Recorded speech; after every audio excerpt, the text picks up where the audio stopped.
Salut mes chers amis, chers compatriotes. Merci de nous rejoindre pour parler de la République démocratique du Congo. Aujourd'hui, nous n'avons pas beaucoup à vous dire. Nous sommes venus juste essayer de réfléchir sur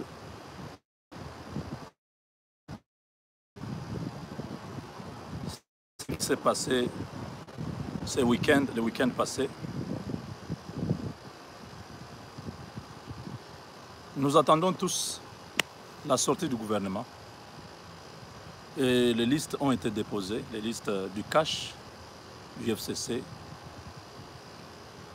Nous avons vu, pas seulement ce que vous avez vu là, peut-être en dernière minute, il peut y avoir encore des changements, des modifications.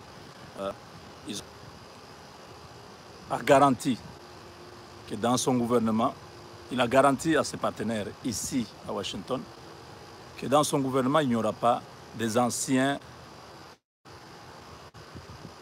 collaborateurs de Kabila qui sont trempés dans la mégestion des sanctions.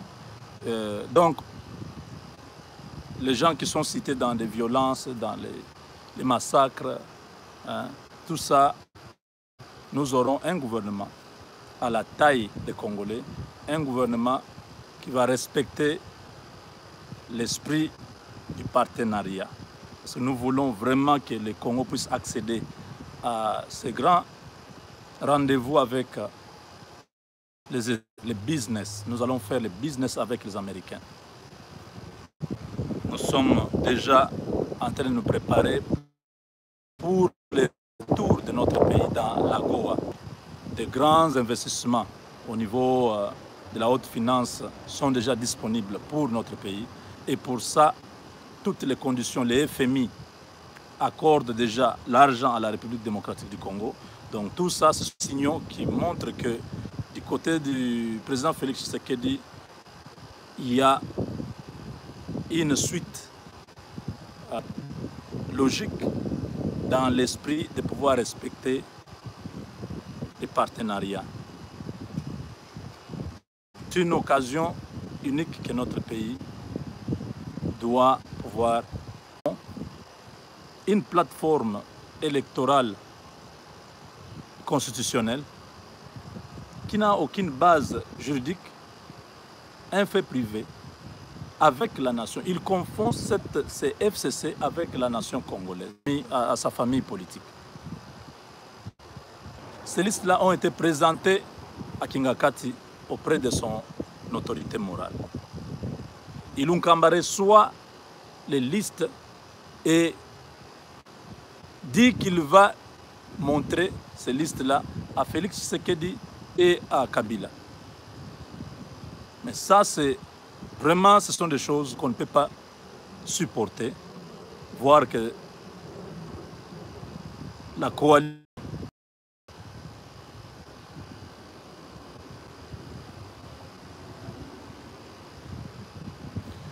en tout cas, la connexion pose problème, mes chers amis. Je ne sais pas si je vais continuer à ce direct ou on va parler ça demain. Mais je veux vous dire que notre constat est que cette coalition n'ira pas loin.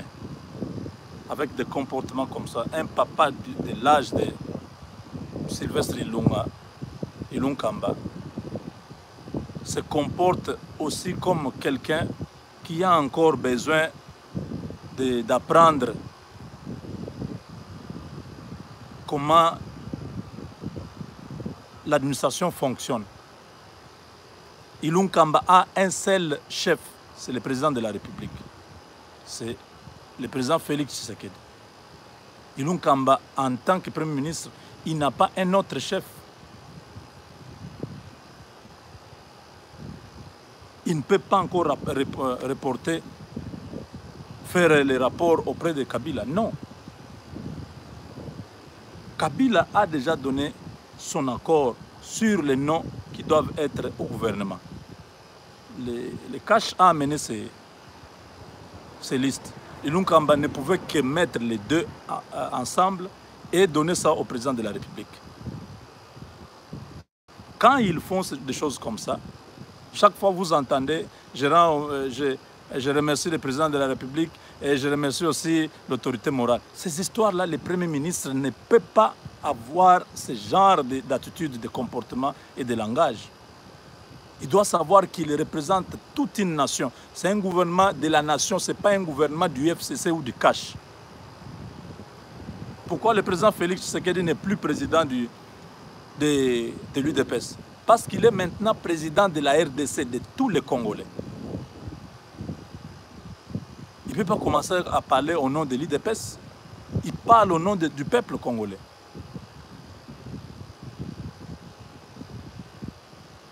Ce n'est pas une erreur, comme les gens disent, non, c'est une erreur, il comprend. Non, lui, à son âge, presque 80 ans, il est dans les 70 quelques, il doit connaître ces choses.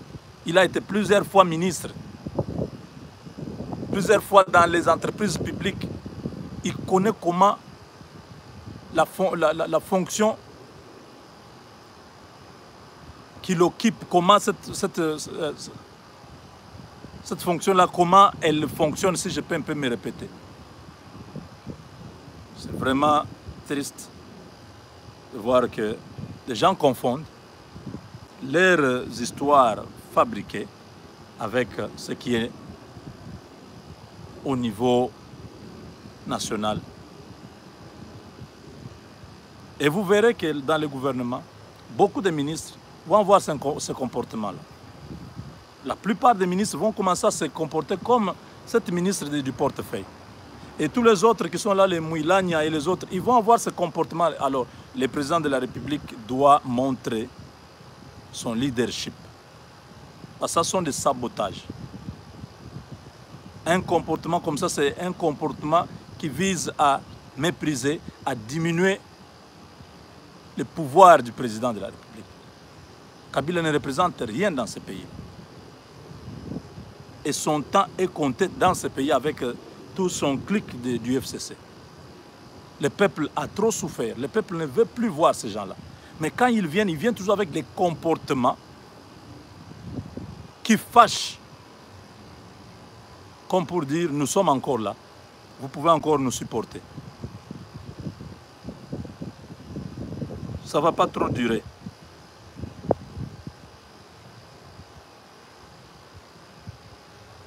Parce que leur soutien au niveau international traverse aussi des moments difficiles. Aujourd'hui, le Hong Kong, l'aéroport international, le 8e aéroport du monde, a été assiégé. C'est depuis, je crois, quelques jours, je crois 3 jours ou 4. Assiégé.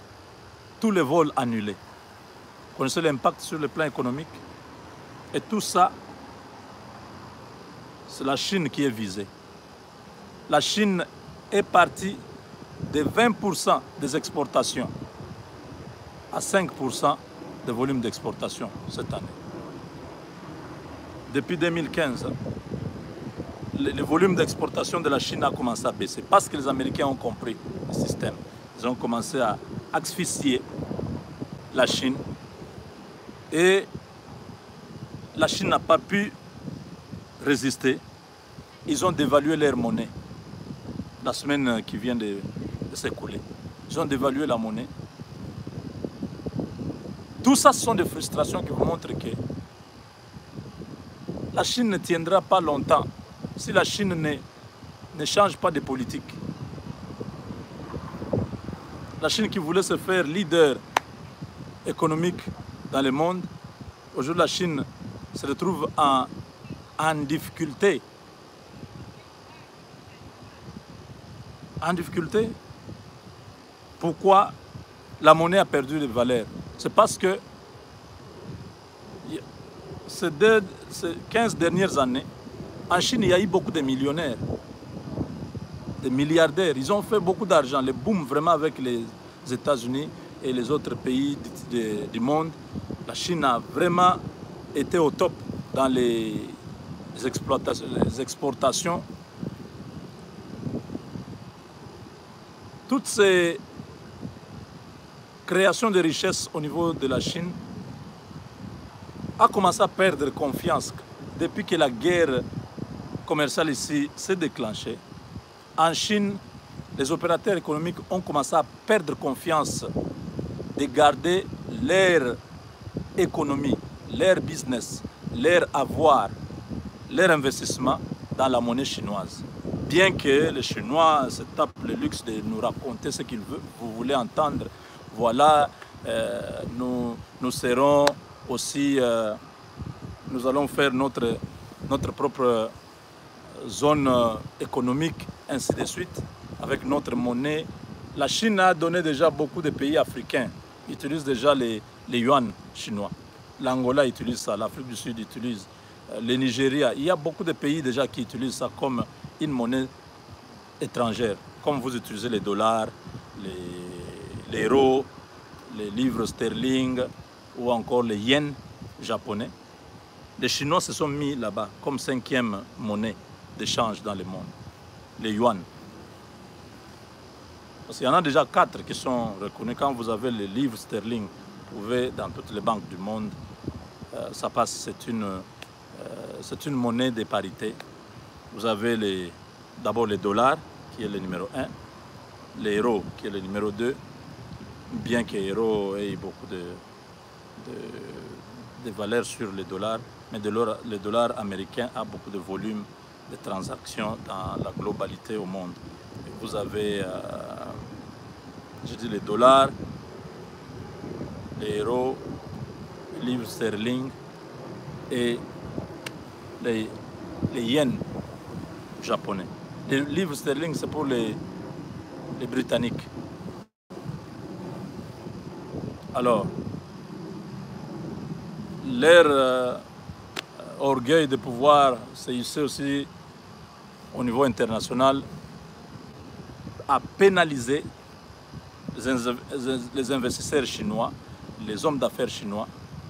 Quand les États-Unis ont déclenché cette guerre commerciale, ils ont paniqué, ils ont dit « Ah, moi je ne peux pas garder mon argent en yuan. Je ne peux pas garder... » On appelle la monnaie chinoise là aussi, c'est renminbi. Hein? Renminbi, c'est aussi le nom de la monnaie chinoise. Ils ont dit non. Le fait de la spéculation, les incertitudes, les perspectives économiques de la Chine, du business chinois, n'est pas trop certain. Ces perspectives, généralement, quand vous voyez une banque dans le coin, la première banque ferme, la deuxième banque ferme, oh, tout le monde commence à se dire « Oh, c'est que l'économie ne va pas bien, je ferais mieux d'aller retirer mon argent en banque. » Parce que là, vous perdez la confiance, vous n'êtes pas sûr que la banque peut vous rembourser votre argent. Vous voyez, on a licencié autant de personnes à la banque, on a mis congé technique autant. Ah, c'est qu'il y a un problème au niveau de la banque. Vous allez chercher votre argent pour protéger ça. Et vous allez là-bas, vous avez 5 000 $, on vous dit non, vous pouvez retirer seulement 500 $. Ces histoires-là, c'est quand ça commence à grogner, quand il y a déjà des bruits, les gens perdent confiance. C'est la même chose qui est arrivée en Chine. Les hommes d'affaires chinois ont commencé à retirer leur investissement qui était en yuan chinois pour les transférer à l'étranger en dollars et protéger leur business. Parce qu'ils se disaient qu'ils ne pouvaient pas attendre que ça soit pire et perdre leur investissement. Au niveau boursier, au niveau des marchés boursiers, la monnaie chinoise était en ballottage. Il y avait vraiment, c'était pas trop stable. Ils ne pouvaient plus assurer leurs transactions normalement. Ils ont préféré mettre ça. Et quand ils ont fait cette histoire-là, automatiquement la monnaie chinoise a perdu la valeur. C'est ça la dévaluation. Mais Personne n'a dévalué la monnaie chinoise. Ce sont les autorités chinoises qui ont perdu confiance de garder une grande masse en circulation d'une monnaie qui n'a pas de réserves nécessaires en devises étrangères. Alors ils ont décidé de dévaluer l'argent tout en injectant 1000 milliards de réserves disponibles pour compenser et couvrir ce vide qui a été créé par les entreprises chinoises. Parce que vous savez que la Chine a 4 000 milliards de réserves en termes de réserves stratégiques à la banque. Ils ont pris 1000 milliards, ils ont couvert, c'était la semaine passée. Voilà pourquoi aujourd'hui, le marché est revenu un peu dans la stabilité. Et ils ont perdu. Parce que vous savez que c'est un pays autoritaire où tout le pouvoir, c'est le pouvoir politique qui contrôle et la politique et l'économie. Donc tout l'argent que la Chine a, ils ont pris une partie de cet argent-là pour compenser. Beaucoup d'entreprises qui sont en Chine sont américaines. Et les entreprises chinoises qui sont en Chine ont des filiales ici aux États-Unis. Donc, cette guerre commerciale avec les États-Unis a préjudicié beaucoup de transactions qui a eu de l'impact direct sur leur exportation. Parce que le grand problème maintenant que la Chine est en train de vivre, c'est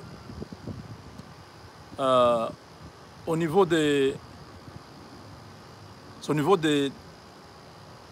même de la structure de leur, comment dirais-je, de leurs investissements. Les grands problèmes qui déstabilisent aujourd'hui l'économie chinoise, ce n'est pas les exportations qui ont diminué, qui sont passées de 20% vers 5-7% maintenant. Là. Non. Ce n'est même pas la consommation interne chinoise qui a bougé avec le pouvoir d'achat qui n'est pas encore amélioré. Mais c'est plus des grands projets d'investissement qui sont des fois des éléphants blancs, des investissements qui ne sont pas rentables, qui ont fait que il y avait beaucoup comment dirais-je, d'attentes sur ces investissements-là, des routes, des ponts, sur des kilomètres, des kilomètres. Ils ont fait des choses extraordinaires, extravagantes, où ils ont pensé qu'il y aura des touristes, il y aura des entreprises qui viendront, ceci. Or, des entreprises américaines et des entreprises européennes, ils sont maintenant un peu distantes. Ils se disent, non, nous, on va créer un autre pôle d'affaires avec l'Afrique, nous allons diversifier, nous allons permettre à ce que nos économies ne soient pas complètement absorbées par l'économie chinoise. Donc la Chine aujourd'hui, son économie est en ballottage à cause de la structure de l'investissement qui n'a pas été bien planifié. Disons que tout a été fait, mais il y a des effets, des imprévus. Hein? Donc la spéculation, les guerres commerciales comme ce qui vient de se déclencher avec les États-Unis. Ça sont des imprévus dans les affaires qui n'arrangent pas les choses, mais qui ne font qu'empirer la situation. C'est maintenant, le gouvernement chinois est en train de sentir, d'une part, cette guerre-là, de l'autre, ses engagements vis-à-vis de ce pléthore de pays africains qui avaient déjà, la Chine a à peu près 75 milliards plutôt, d'échanges avec le continent africain. Un grand business. Mais maintenant, là, assurer tous ces pays de continuer les opérations comme dans le passé, ça devient un peu difficile. Surtout qu'avec la Russie, ils sont dans une jonction de démoderniser leur programme militaire. La Chine a a investi encore beaucoup d'argent là-bas. Maintenant, les matières premières en Afrique, les Chinois n'auront pas, comme c'était le cas avant. Parce que la Chine, en elle seule, consomme la moitié des métaux pour toute la planète. La Chine, un grand producteur de métaux. Donc pas consommer, mais producteur. Maintenant, si il ne peut pas avoir de débouchés, où il peut aller vendre ça, ça devient un grand problème. Ils prennent les minéraux en Afrique, le cuivre, le cobalt, tout ça, ils viennent, ils fabriquent des métaux, ils fabriquent des histoires. Mais ils ne peuvent plus vendre parce que les États-Unis et les autres pays, le Canada, l'Australie et les autres, eux-mêmes sont en train de travailler dans ce sens-là, de pouvoir mettre l'économie chinoise en quarantaine.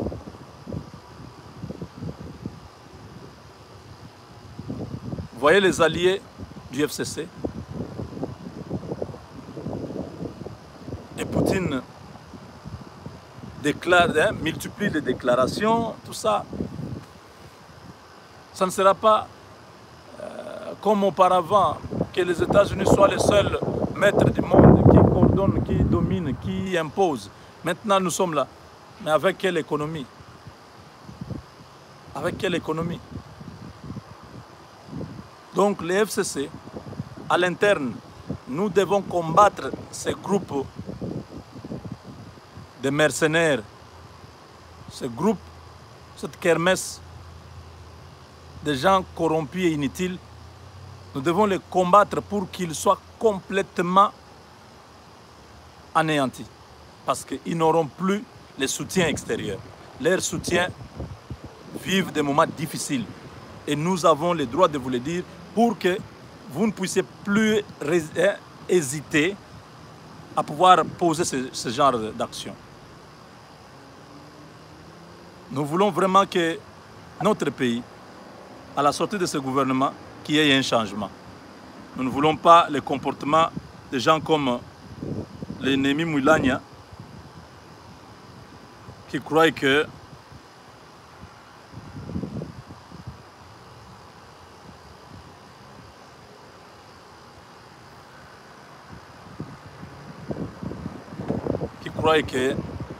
ce pays-là, c'est pour leurs ancêtres, c'est eux qui ont les droits de continuer à jouir des richesses de notre pays.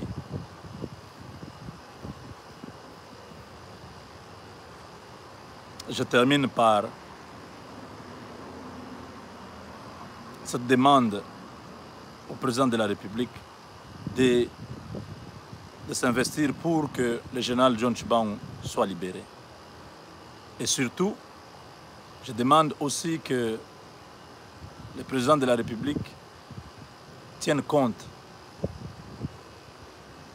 de ce que nous avons proposé la dernière fois. Nous avons dit que le président de la République nomme de nouveaux généraux, qu'il enlève toutes les troupes qui sont à l'Est, qu'il envoie de nouveaux militaires là-bas ou qu'il permette, parce que sans cela, il n'y aura pas la paix à l'Est. Béni pleure ses morts tous les jours. Marcel Mbangou est toujours général là-bas. On ne peut pas comprendre cette situation-là. Il faut attendre, si le gouvernement sort dans une année, les gens de Béni vont continuer à attendre. Ce n'est pas ça le problème. Ce n'est pas le problème du gouvernement. Nous avons déjà un président, il peut même par ordonnance diriger le pays. Il n'a pas besoin que tout soit là pour diriger. Il est le garant de bon fonctionnement des institutions, il est le garant de la nation. Il doit garantir aussi la vie de nos compatriotes de Béni, de Minembwe. Parce que les Rwandais, ensemble avec Kabila, continuent à fonctionner là-bas comme si Kabila était toujours au pouvoir. Et ça discrédite votre présidence. On vous indexe à Kabila. On dit que vous êtes en train d'obéir à Kabila, vous faites sa volonté. Or, vous êtes président de la République. Vous ne pouvez pas laisser les frères. Parce que si vous ne le faites pas, les gens diront ça. Ils ont le droit de le dire. Il faut prouver le contraire. Il faut prendre des décisions. Pas de décisions, non. Le président de la République a donné des instructions. Quelles instructions? Avec les mêmes militaires, les mêmes généraux, les mêmes Tango Fort et les autres. Mais c'est le même groupe. Il n'y aura pas d'instructions qui seront mises en exécution. Parce que ces gens-là, il n'y a pas les ADF Nalou, il n'y a pas de Ougandais au Congo. Ceux qui agissent là sont des Rwandais, qui prennent les tenues de nos militaires, qui tuent nos propres frères pour semer la terreur, la désolation et faire bénéficier aux Rwandais de s'installer sur le sol congolais. Ils sont déjà en Ituri installés. Même au Rwanda, dans le Grand Nord là-bas, vous avez des voisins que vous voyez tous les jours qui changent de visage.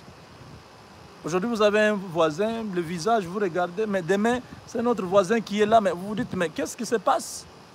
J'ai des voisins tous les jours. Finalement, un jour, vous-même, vous ne serez plus voisin parce qu'on va vous couper la tête. Et chez vous, là, il y aura un nouveau occupant.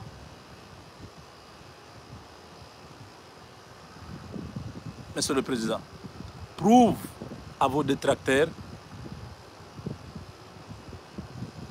que vous êtes Congolais, que vous ne pouvez pas accepter que vos propres frères soient massacrés. Prouve-nous cela.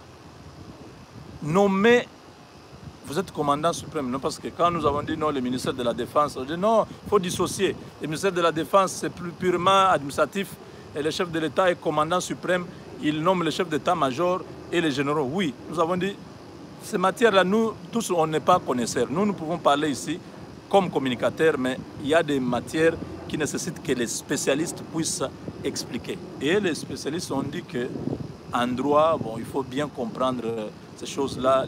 Même si le FCC a pris la défense, ce n'est pas un problème parce que le chef a le commandement. Oui, le chef, vous avez le commandement. Nommez des colonels, certains généraux qui sont là, qui n'ont pas de fonction. Donc, nommez-les, envoyez-les là-bas. Un mois, c'est trop. Cette affaire-là sera terminée. Quand vous prenez tout le temps ici, nommez ces... Vous avez des gens de confiance, je présume. Vous ne pouvez pas gérer le pays comme ça. Vous avez des gens, des équipes, des gens, même dans l'armée, qui vous aident. Oh, sur tel problème, comment on dit? Non, commandant suprême, ici, si vous voulez parler avec les militaires, regardez ce que vous devez faire. Vous avez des conseillers qu'ils vous proposent, que l'état-major général vous propose, hein, vos hommes de confiance, que vous allez envoyer là-bas pour terminer cette histoire. Ne continuez pas à multiplier des réunions qui sont infructueuses, qui sont stériles, qui sont impopulaires. Parce qu'après ces réunions-là, le peuple ne voit pas les changements. Donc,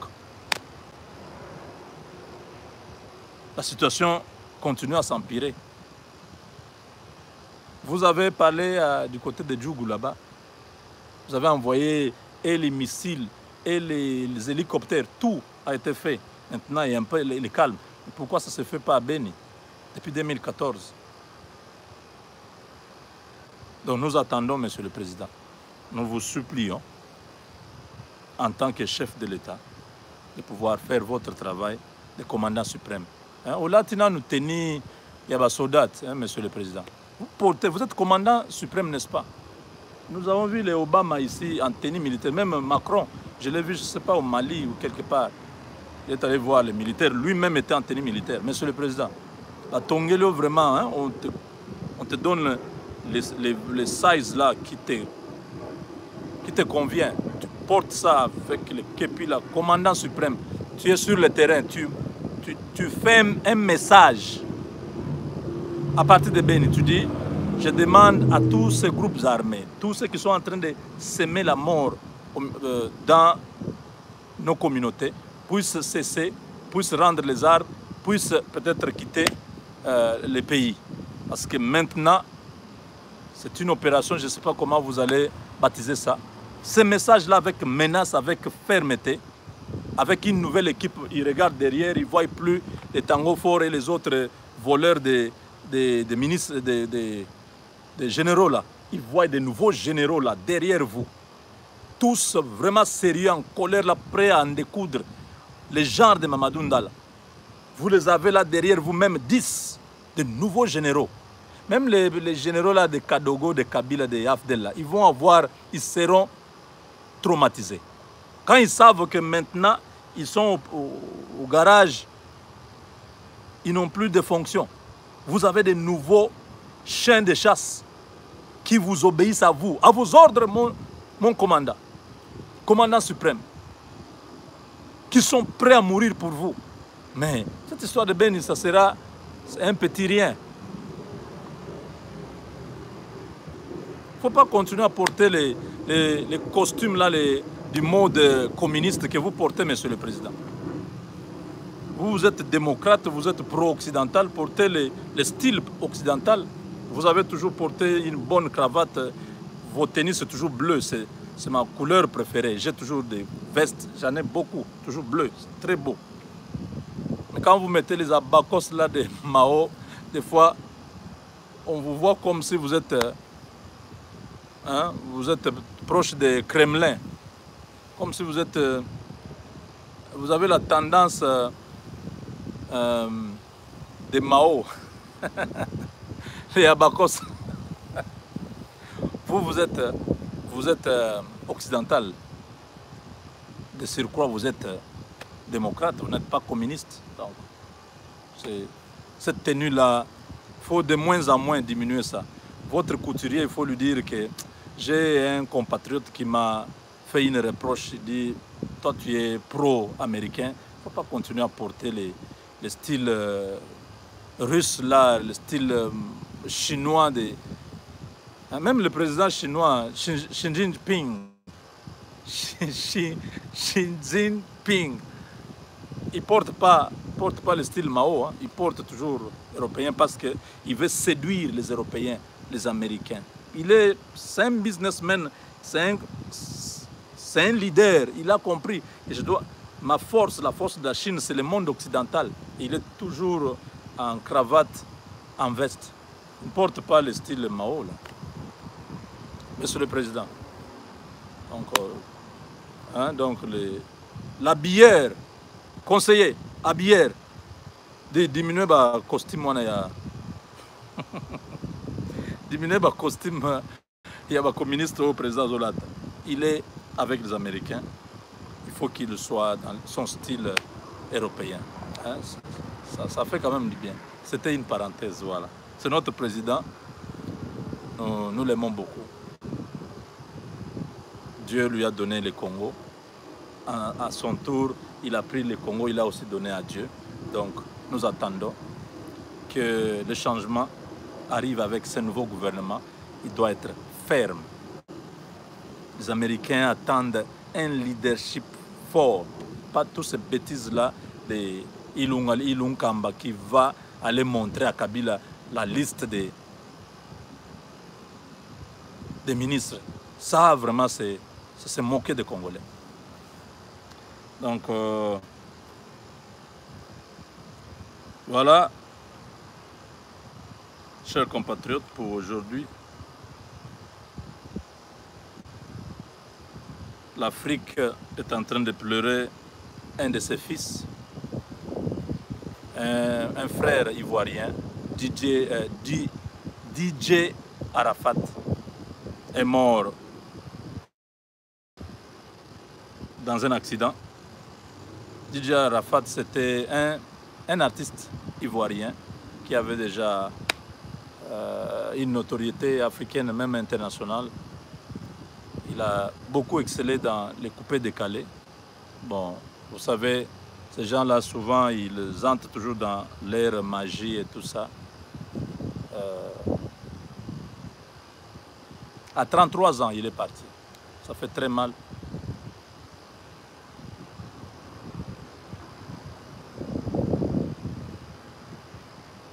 Ça fait très mal. Donc les enfants d'Afrique pleurent un de leurs, ça arrive, tout le monde passera un jour. Et voilà, nous devons être prêts. Le Seigneur Jésus est disponible pour chacun de nous. Vous croyez en lui, vous donnez votre vie en lui.